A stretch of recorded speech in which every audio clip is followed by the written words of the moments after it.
In the last 5 years, our country has fought through the most challenging times since the Second World War. As I stand here as your Prime Minister, I can't help but reflect that my first proper introduction to you was just over 4 years ago. I stood behind one of the podiums, upstairs in the building behind me. I told you that we faced a generation-defining moment and that we as a society would not be judged by some government action, but by the small acts of kindness that we showed one another.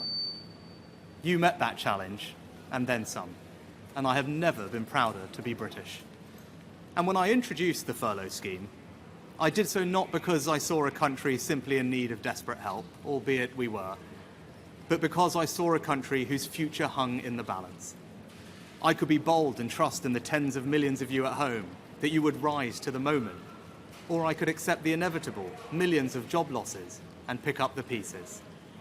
In truth, it was no choice at all. I have never and will never leave the people of this country to face the darkest of days alone, and you know that because you've seen it. As I did then, I will forever do everything in my power to provide you with the strongest possible protection I can. That is my promise to you. Because for so many of us, it's easy to forget the scale of what we've been through. We were hit by a pandemic that upended normal life. Who would have thought that the government would ever tell us how many times a day we could leave our homes? Then, just as we were recovering from COVID, war returned to Europe, with Putin's invasion of Ukraine sending your energy bills spiraling.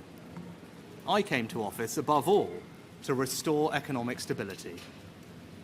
Economic stability is the bedrock of any future success, whether that is rising wages and good jobs, investment in our public services, or the defence of the country. And because of our collective sacrifice and your hard work, we have reached 2 major milestones in delivering that stability, showing that when we work together, anything is possible. Our economy is now growing faster than anyone predicted, outpacing Germany, France, and the United States. And this morning it was confirmed that inflation is back to normal. This means that the pressure on prices will ease and mortgage rates will come down. This is proof that the plan and priorities I set out are working. I recognise that it has not always been easy. Some of you will only just be starting to feel the benefits, and for some, it might still be hard when you look at your bank balance. But this hard-earned economic stability was only ever meant to be the beginning. The question now is how and who do you trust to turn that foundation into a secure future for you, your family, and our country. Now is the moment for Britain to choose its future, to decide whether we want to build on the progress we have made or risk going back to square one with no plan and no certainty. Earlier today, I spoke with His Majesty the King to request the dissolution of Parliament. The King has granted this request, and we will have a general election on the 4th of July.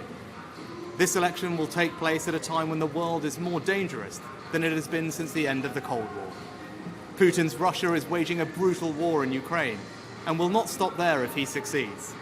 That war has also made it all too clear the risk to our energy security. In the Middle East, the forces of Islamist extremism threaten regional and ultimately global stability.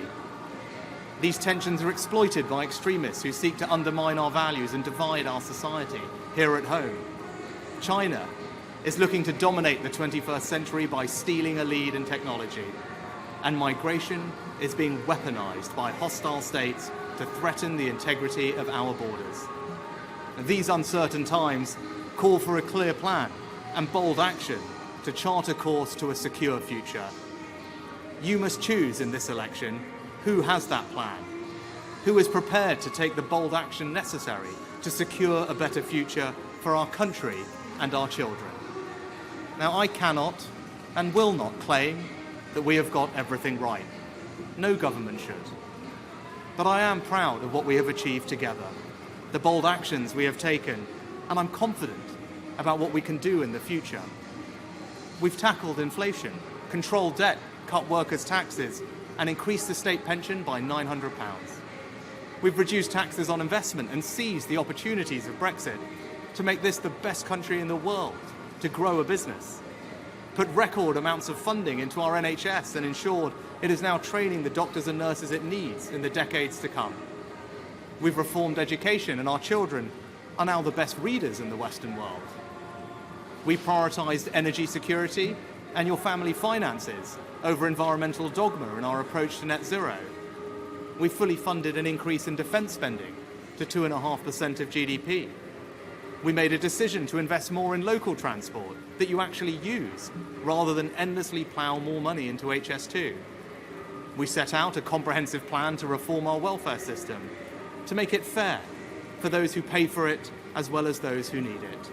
Immigration is finally coming down, and we are stopping the boats with our Rwanda partnership. And we will ensure that the next generation grows up smoke-free.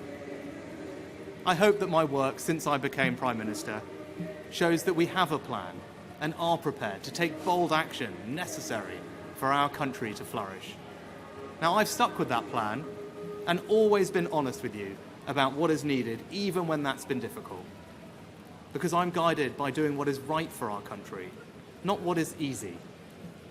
Now, I can't say the same thing for the Labour Party, because I don't know what they offer. And in truth, I don't think you know either. And that's because they have no plan. There is no bold action. And as a result, the future can only be uncertain with them. On the 5th of July, either Keir Starmer or I will be Prime Minister. He has shown time and time again that he will take the easy way out and do anything to get power. If he was happy to abandon all the promises he made to become Labour leader once he got the job, how can you know that he won't do exactly the same thing if he were to become Prime Minister? If you don't have the conviction to stick to anything you say, if you don't have the courage to tell people what you want to do, and if you don't have a plan, how can you possibly be trusted to lead our country, especially at this most uncertain of times? Over the next few weeks, I will fight for every vote. I will earn your trust, and I will prove to you that only a Conservative government led by me will not put our hard-earned economic stability at risk, can restore pride and confidence in our country, and with a clear plan and bold action, will deliver a secure future for you, your family, and our United Kingdom.